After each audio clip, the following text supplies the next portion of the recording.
Good morning बच्चों।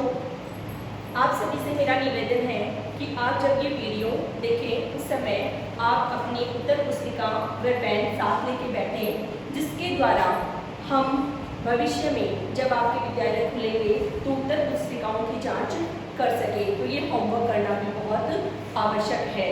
इसीलिए आपसे मेरा विनम्र निवेदन है कि आप सब लोग इन प्रश्नों के उत्तर और प्रश्नों को दोनों को अपनी नोटबुक में अंकित करें। आज हम कक्षा 10 विषय सामाजिक विज्ञान अध्याय 1 स्वर्णिम भारत के बारे में चर्चा करेंगे। पिछले वीडियो के अंतर्गत हमने स्वर्णिम भारत से संबंधित विभिन्न प्रकार के 16 महाजनपदों के बारे में जानकारी प्राप्त की थी। साथ में ही हमने राजस्थान के प्रमुख जनपद जांगल, मत्स्य, सुरसेन और सीवी आदि के बारे में भी जानकारी प्राप्त की थी। फिर उसके आगे के क्रम में हमने मौर्य साम्राज्य की स्थापना और मौर्य साम्राज्य को स्थापित करने वाले चंद्रगुप्त मौर्य तथा उसका उत्तराधिकारी बिंदुसार और बिंदुसार के उत्तराधिकारी अशोक के बारे में हमने चर्चा की थी कि किस प्रकार उन्होंने अपने साम्राज्य का विस्तार किया। अशोक के बारे में हमने विभिन्न प्रकार के बौद्ध ग्रंथों के बारे में भी अशोक के बारे में हमें पता चलता है विभिन्न प्रकार के बौद्ध ग्रंथों से कि किस प्रकार अशोक ने बौद्ध धर्म के प्रचार प्रसार के लिए धम्म महामात्र अनुसंधान आदि तत्वों को सम्मिलित करते हुए अपने बौद्ध धर्म का प्रचार किया था और उसे बौद्ध धर्म के प्रचार में अग्रणी भी माना जाता है। इसी प्रकार अशोक ने 40 वर्षों तक शासन करने के पश्चात 232 ईस्वी पूर्व में अशोक की मृत्यु हो गई। 225 ईस्वी पूर्व में अशोक की मृत्यु हो गई। अशोक की मृत्यु के बाद उसके अपन एक टॉपिक ले सकते हैं कि उसके विभिन्न प्रकार के उत्तराधिकारी एवं उत्तराधिकारियों के द्वारा मौर्य साम्राज्य का पतन। अब बात आती है कि अशोक की मृत्यु के पश्चात 50 वर्षों तक उसके कमजोर जो उत्तराधिकारी थे उन्होंने शासन किया। अशोक के पश्चात कुणाल था, वो राजगद्दी पर बैठा। दिव्यावधान में उसे धर्म विवर्धक भी कहा गया है। आगे के क्रम में हम ये कह सकते हैं कि राजतरंगिणी में इस बात का उल्लेख है कि जालोक था वो कश्मीर का शासक था और अशोक का ही पुत्र तारानाथ के अनुसार एक विद्वान तारानाथ थे, उन्होंने ये कहा है कि अशोक के ही पुत्र वीरसेन गंधार का स्वतंत्र शासक बना था। कुणाल भी स्वतंत्र शासक बना था। कुणाल को मगध साम्राज्य सौंपा गया, लेकिन उसके अंधे होने के कारण उसका जो साम्राज्य था उसके ही पुत्र संप्रति के हाथों में आ गया। कुणाल का ही पुत्र दशरथ ने भी मगध राज सिंहासन को संभाला था तथा और दशरथ के बारे में ये भी कहा जाता है या पुस्तकों में इसका उल्लेख है कि तो दशरथ थे उन्होंने जो नागार्जुनी गुफाएं थी वो आजीविकों को दान में दे दी थी। आगे के क्रम में हम ये कहेंगे कि जो मौर्य सम्राट अंतिम मौर्य सम्राट था वो बृहदत्त था, जिसकी हत्या पुष्यमित्र शुंग ने की थी, जो कि उसी के दरबार में ब्राह्मण मंत्री था और पुष्यमित्र शुंग ने उसकी हत्या कर दी। शुंग वंश के और शुंग वंश की नींव डाली। शुंग वंश के बारे में हम अगले वीडियो के अंतर्गत अध्ययन करेंगे। शुंग वंश के बारे में हम अगले वीडियो के अंतर्गत अध्ययन करेंगे। अब सबसे पहला हमारा जो मुख्य बिंदु है वो है मौर्य प्रशासन। सबसे पहले हमारा जो मुख्य बिंदु है आज है वो मौर्य प्रशासन है कि किस प्रकार हमारे समाज में विभिन्न प्रकार के मौर्य साम्राज्य की स्थापना और इतने बड़े मौर्य साम्राज्य जो उन्होंने चंद्रगुप्त मौर्य बिंदुसार और अशोक ने इतना बड़ा जो साम्राज्य बनाया था उसकी जो शासन व्यवस्था थी वो किस प्रकार से चलती थी, कि वास्तव में उनकी जो शासन व्यवस्थाएं थी उनका क्रियान्वयन कैसे होता है, वो है आपका मौर्य प्रशासन। तो मौर्य प्रशासन के बारे में आज हम अध्ययन करेंगे। सबसे पहले अपना टॉपिक लेते हैं, मुख्य बिंदु लेते हैं मौर्य प्रशासन। देखिए भारत में मौर्य प्रशासन था वो सबसे बड़ा केंद्रीकृत प्रशासन माना जाता है। केंद्रीकृत का मतलब तो आपको पता ही है, यानी सत्ता का पूर्ण नियंत्रण होता है वो राजा के हाथ में हो। देखिए यहाँ सबसे बड़ी बात मौर्य प्रशासन की ये थी कि राजा के हाथ में पूर्ण सत्ता का नियंत्रण होने के बावजूद भी यहाँ की जो शासन व्यवस्था थी वो बिल्कुल भी निरंकुश नहीं थी। यहाँ पर निरंकुशता का अभाव था। कौटिल्य के अनुसार उस समय उसके कौटिल्य के अनुसार राज्य के 7 अंग निर्दिष्ट किए गए हैं, जिनमें है राजा, अमात्य, जनपद, दुर्ग, सेना, मित्र और कोश। ये उसके 7 विभिन्न प्रकार के 7 अंग निर्दिष्ट किए हैं। साथ में ही ये बताया जाता है कि जो राजा होता था वो मुख्यमंत्री एवं पुरोहितों की नियुक्ति उनके चरित्र की पूर्ण देखरेख करने के बाद करता था, यानी उनको चरितार्थ, वास्तव में चरित्रवान है, प्रजा का पालन कर सकते हैं क्या, इसके ऊपर वो लोग अपना ध्यान केंद्रित करते थे और उसके बाद में राजा के माध्यम से उन मुख्यमंत्री एवं पुरोहितों की नियुक्ति होती थी। इनकी जो प्रक्रिया है नियुक्तिकरण की, ये उपदा परीक्षण कहलाती थी। क्या कहलाती थी? उपदा परीक्षण कहलाती थी। आगे के क्रम में हम ये जानेंगे कि यहाँ पर जो मंत्रिमंडल था उसके जो सदस्य थे वो अंतरंग सदस्य माने जाते थे। यहाँ मंत्री परिषद के अलावा मंत्री परीक्षणा भी हुआ करती थी, जहाँ पर बहुत सारे मंत्री बैठकर कई विषयों पर विचार विमर्श भी किया करते थे। उसके आगे के क्रम में अपना आता है केंद्रीय प्रशासन। केंद्रीय प्रशासन कौटिल्य के अनुसार जो केंद्रीय प्रशासन था वो 18 विभागों में विभक्त था। कितने विभागों में?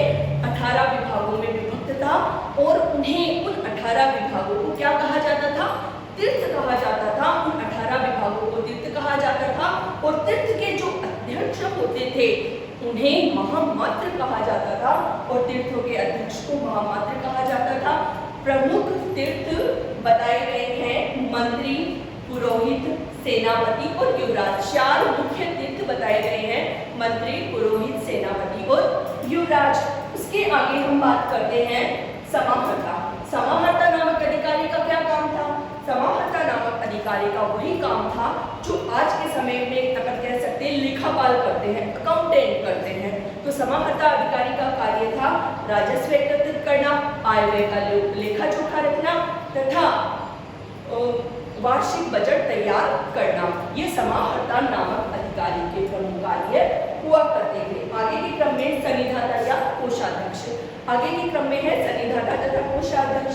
सन्निधाता तथा कोषाध्यक्ष जो होते थे, देखिए कोषाध्यक्ष नाम से ही अपने को स्पष्ट होता है कि कोषाध्यक्ष यानी सन्निधाता या कोषाध्यक्ष का मुख्य कार्य क्या होता था? कोष गृह का निर्माण तथा अन्नागार बनाना, यानी अन्न के भंडार बनाना, यानी कोष गृह जहाँ पर विभिन्न प्रकार के कोषों को हम सुरक्षित रख सके, कोष गृह एवं अन्नागार जहाँ पर अन्न को सुरक्षित रख सके, अन्नागार बनाया जाता था। और कौटिल्य के अनुसार या अर्थशास्त्र पुस्तक में ये बात आती है कि उस समय में 26 विभागाध्यक्ष थे, जिनमें से कुछ के नाम मैं बोल रही हूँ आपको। जैसे कोषाध्यक्ष थे, यानी इनके द्वारा पूर्ण कार्यों का क्रियान्वयन या पूर्ण कार्य की देखरेख इस विभागों के अध्यक्षों के माध्यम से की जाती थी। कोषाध्यक्ष था। उसके बाद में आता है सीताध्यक्ष जो कृषि से संबंधित था, पण्याध्यक्ष जो कि व्यापार से संबंधित था, सूत्राध्यक्ष था वो कताई बुनाई से संबंधित था, सूत्राध्यक्ष कताई बुनाई से संबंधित था, लोणाध्यक्ष था वो बूचड़खाने से संबंधित था, विविधाध्यक्ष था वो चारागाह से संबंधित था। उसी के क्रम में यहाँ पर कह सकते हैं लक्षणाध्यक्ष था वो मुद्रा से संबंधित था। इसके अलावा मुद्राध्यक्ष थे, पण्याध्यक्ष थे, पोतवाध्यक्ष थे और साथ में ही अगर बंद नागारा अध्यक्ष और 8वीं वन विभाग के निरीक्षण इत्यादि हुआ करते थे। युक्त और उपयुक्त महामात्र मिलकर विभिन्न प्रकार के जो कार्यों की देखरेख करते थे, वहाँ के नीचे स्तर के जो अधिकारी होते थे उन पर अपना नियंत्रण स्थापित किए हुए होते थे। अगले क्रम में उसके आती है प्रांतीय शासन व्यवस्था। प्रांतीय शासन व्यवस्था देखिए अशोक के शासन काल में प्रांतीय शासन व्यवस्था थी वो 5 भागों में विभक्त थी। कितने भागों में? 5 भागों में विभक्त थी। और जैसे अपन क्रम मान सकते हैं कि अपना भारत है, उसके अंदर उत्तर का जो पथ है उसे उत्तरापद गांधार था, दक्षिण का पथ था उसका नाम स्वर्णगिरी था और मध्य देश को पाटलिपुत्र कहा जाता है। इसके अलावा अवंती राष्ट्र उज्जैन और कलिंग कोसल ये 5 प्रमुख प्रांत हुआ करते थे। इन प्रांतों की देखरेख का काम राजवंशीय कुमार या कह सकते हैं कि आर्यपुत्र नामक पदाधिकारियों के माध्यम से किया जाता था। प्रांतीय शासन व्यवस्था के तहत राजवंशीय कुमार करते थे या आर्यपुत्र नामक अधिकारी करते थे। उसके बाद आती है जिले की जो शासन व्यवस्था का कार्यभार था वो स्थानिक नामक अधिकारी के पास होता था। इसके पास स्थानिक नामक अधिकारी के पास होता था और समाहर्ता नामक अधिकारी उन पर नियंत्रण रखता था कि वास्तव में वो कार्य अच्छे से कर रहे हैं या नहीं। समाहर्ता अधिकारी के बारे में अपन ने पूर्व में चर्चा की है। और उसके आगे के क्रम में अपन कह सकते हैं कि गाँव की जो शासन व्यवस्था थी उसका जो मुखिया होता था वो गोप कहलाता था। क्या कहलाता था? गोप कहलाता था। और वो 10 गांवों के समूह पर अपना आधिपत्य स्थापित होता था। उसका 10 गांवों के समूह का निरीक्षण करना, देखरेख करना उस गोप का काम होता था। अब उन गोप को, स्थानिक को ऐसे ढीला नहीं छोड़ा जा सकता था, इसीलिए समाहर्ता नामक अधिकारी के निर्देशन में एक अधिकारी को नियुक्त होता था जिसे प्रादिष्टित कहा जाता है। क्या कहा जाता था? प्रादिष्टित कहा जाता था। और ये प्रादिष्टित अधिकारी है वो गोप है, स्थानिक है, इन सब पर अपना नियंत्रण या स्थानीय व्यवस्था या जिसको कह सकते हैं उन पर अपना संपूर्ण नियंत्रण स्थापित किए हुए थे। आगे के क्रम में अपने आते हैं नगर शासन। नगर जो शासन व्यवस्था है, मैगस्थनीज ये कहते हैं कि जो नगर शासन व्यवस्था थी वो 30 सदस्यों का एक मंडल करती थी। कितने सदस्यों का? 30 सदस्यों के मंडल के द्वारा ये नगरीय शासन व्यवस्था देखी जाती थी। और ये कितने 6 समितियों में विभक्त थी। कितने समितियों में? 6 समितियों में विभक्त थी। और ये जो समितियां थी उनके बारे में अपन अध्ययन करते हैं। प्रथम समिति किससे संबंधित थी? प्रथम समिति थी वो उद्योग एवं शिल्पों का निरीक्षण करना। उसका काम क्या था? उद्योग एवं शिल्पों का निरीक्षण करना। द्वितीय समिति थी वो विदेशियों की देखरेख करना कि जितने भी विदेशी आगंतुक हैं वो अपने यहाँ पर किसी भी कठिनाई का सामना न करें, उसकी देखरेख करना। तृतीय समिति होती थी वो जन्म मरण का लेखा जोखा करना। तृतीय समिति का कार्य क्या होता था कि जो जन्म मरण है उसका लेखा जोखा किया जाता था। जन्म मरण का लेखा जोखा किया जाता था। उसके बाद में आती थी आपकी चतुर्थ समिति। चतुर्थ समिति का जो प्रमुख कार्य था वो ये था कि वो व्यापार और उद्योग से संबंधित जो क्रियाएं थी उनका क्रियान्वयन किया करती थी। और इसके बाद में आती है पंचम समिति। पंचम समिति का कार्य ये था कि वो विक्रय के लिए तैयार की गई वस्तुओं का निरीक्षण किया करती थी। छठी समिति है। छठी समिति का कार्य यह होता था कि विक्रय जो वस्तुएं विक्रय की गई है उसका 10वां भाग था वो विक्रय करके उसमें वसूलना। जैसे आजकल आप नाम सुनते हो सेल्स टैक्स, वो उस समय पे भी लिया जाता था। उसके बाद में आगे के क्रम में अपन पढ़ेंगे सैन्य व्यवस्था। सैन्य व्यवस्था थी वो भी 6 समितियों में विभक्त थी। और इन प्रत्येक समिति में जैसे अपने बात करते हैं नगर शासन की, वहाँ पे भी जो 6 समितियाँ थी उसमें 5-5 सदस्य हुआ करते थे। उसी प्रकार अपनी जो सैन्य व्यवस्था है उसमें भी 6 समितियों में विभक्त था। और प्रत्येक समिति के 5 सदस्य होते थे। और उन 5 सदस्य थे उनके कार्य को 5 विभागों में विभक्त किया गया है। कि 5 विभाग कौन से थे? जैसे पैदल है, अश्व है, हाथी है, रथ है और नौसेना। ये जो 5 विभाग थे इनके अंतर्गत कार्य करना उन सदस्यों का काम होता था। और इन विभिन्न प्रकार की जो सैन्य व्यवस्था के अंतर्गत जितने भी अपने सैनिक हैं उनका निरीक्षण का काम था वो अंतपाल नामक अधिकारी के माध्यम से किया जाता था। कौन से अधिकारी के माध्यम से? अंतपाल। और ये अंतपाल नामक अधिकारी ही सीमांत क्षेत्रों का सीमांत क्षेत्रों का निरीक्षण करने का कार्य भी किया जाता था। और निरीक्षण करने का कार्य भी अंतपाल नामक अधिकारी के माध्यम से किया जाता था। इसी प्रकार मैगस्थनीज के इंडिका में यह बात स्पष्ट उल्लेख है कि अशोक के समय में 6 लाख पैदल, 50,000 अश्वारोही, 9,000 हाथी तथा 800 रथों से सुसज्जित विशाल सेना हुआ करती थी। यानी जितना बड़ा मौर्य साम्राज्य उतनी बड़ी विशाल सेना उसकी हुआ करती थी। आगे के क्रम में है न्याय व्यवस्था। न्याय व्यवस्था है, देखो न्याय व्यवस्था का प्रमुख जो मुखिया होता था वो सम्राट कहलाता था। न्याय व्यवस्था का मुखिया क्या सम्राट कहलाता था, यानी सबसे बड़े न्यायालय सम्राट की न्यायालय हुआ करती थी। सबसे नीचे की जो अदालतें अपन कह सकते हैं न्यायालय थे वो ग्रामीण न्यायालय हुआ करते थे, और वहाँ के जो ग्राम हैं ग्रामीणी तथा ग्रामवद व्यक्तियों के माध्यम से जो मसले होते थे वो गांव के गांव में ही सुलझाने का प्रयास किया जाता था। उसके ऊपर की अदालतें थी वो स्थानिक, द्रोणमुख, संग्रहण और जनपद नामक अदालतें हुआ करती थी। कौन सी अदालतें? स्थानिक, संग्रहण, द्रोणमुख, स्थानिक और जनपद नामक अदालतें हुआ करती थी। ये जो अदालतें होती थी इनके दो भाग हुआ करते थे, यानी कौन सी अदालतों के दो भाग नहीं होते थे? वो थे सम्राट की अदालत तथा सबसे नीचे की अदालत जो ग्राम अदालतें हुआ करती थी, उनके दो भाग नहीं होते थे।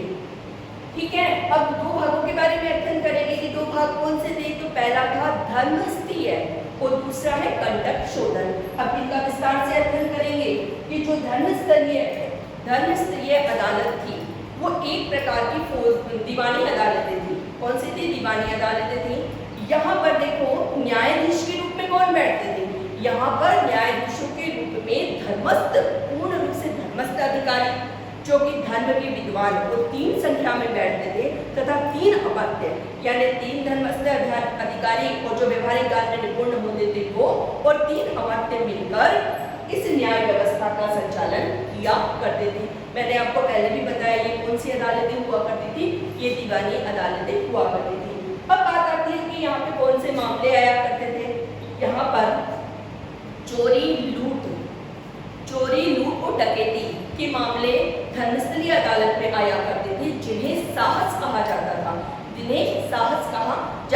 इसके अलावा धर्मस्थलीय अदालतों में मानहानि, कुवचन तथा धर्मस्थलीय अदालतों में मानहानि, कुवचन तथा मारपीट से संबंधित भी मामले आया करते थे। उन्हें वाक् पारुष्य एवं दंड पारुष्य कहा जाता था। उन्हें क्या कहा जाता था? वाक् पारुष्य एवं दंड पारुष्य कहा जाता था। आगे के क्रम में वाक् पारुष्य एवं दंड पारुष्य कहा जाता था।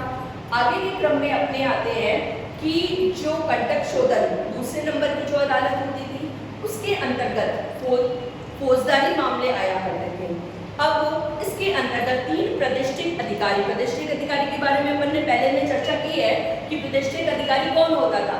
प्रतिष्ठित अधिकारी वो है जो समाहर्ता के निर्देशन या नियंत्रण में कार्य करता था। वो 3 प्रतिष्ठित अधिकारी और 3 अमात्य मिलकर इस न्यायालय में न्याय करने का कार्य किया करते थे।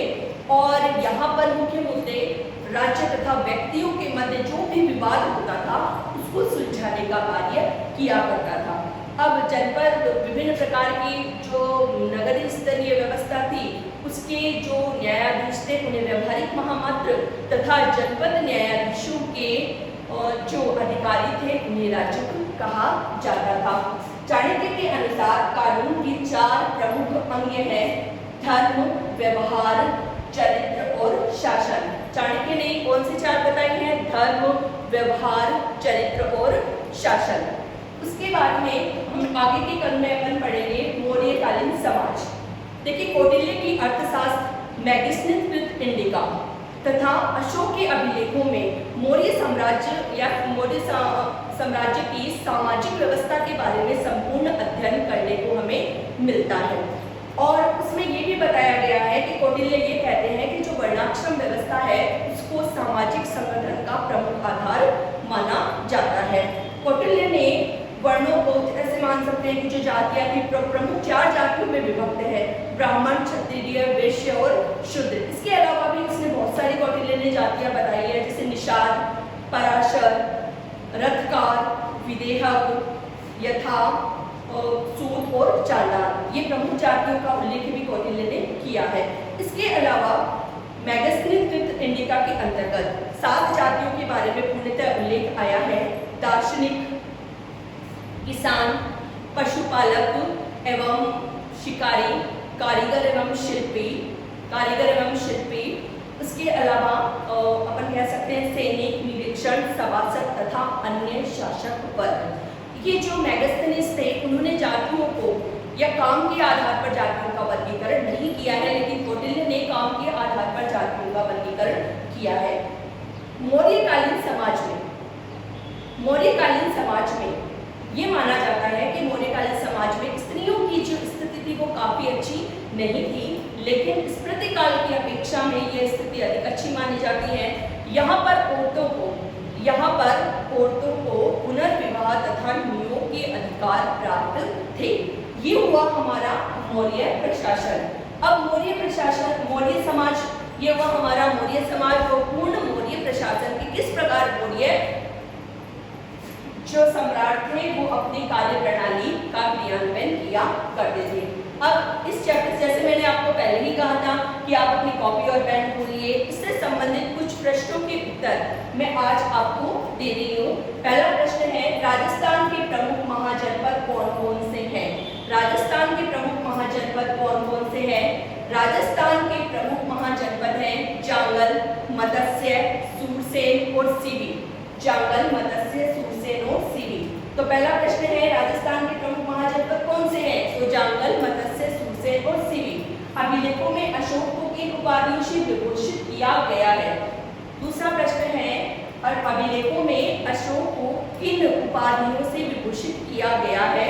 तो देवाना नाम प्रिय और देवाना नाम प्रियदर्शी नामक उपाधियों से सुशोभित किया गया है। अशोक की मृत्यु कब हुई? 40 वर्ष तक शासन करने के बाद 232 ईस्वी पूर्व में अशोक की मृत्यु हुई। अंतिम मौर्य सम्राट कौन था? अंतिम मौर्य सम्राट बृहदत्त था। अंतिम मौर्य सम्राट कौन था? अंतिम मौर्य सम्राट बृहदत्त था। बृहदत्त की हत्या किसने की? बृहदत्त की हत्या उसी के ब्राह्मण मंत्री पुष्यमित्र शुंग ने की। किसने की? पुष्यमित्र शुंग ने की। कौटिल्य के अनुसार राज्य के 7 अंग कौन से हैं?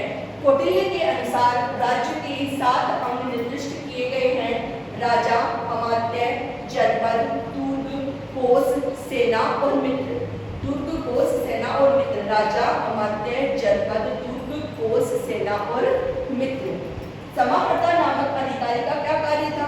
समाहर्ता नामक अधिकारी का प्रमुख कार्य राजस्व एकत्रित करना, आय व्यय का लेखा जोखा करना तथा वार्षिक बजट तैयार करना।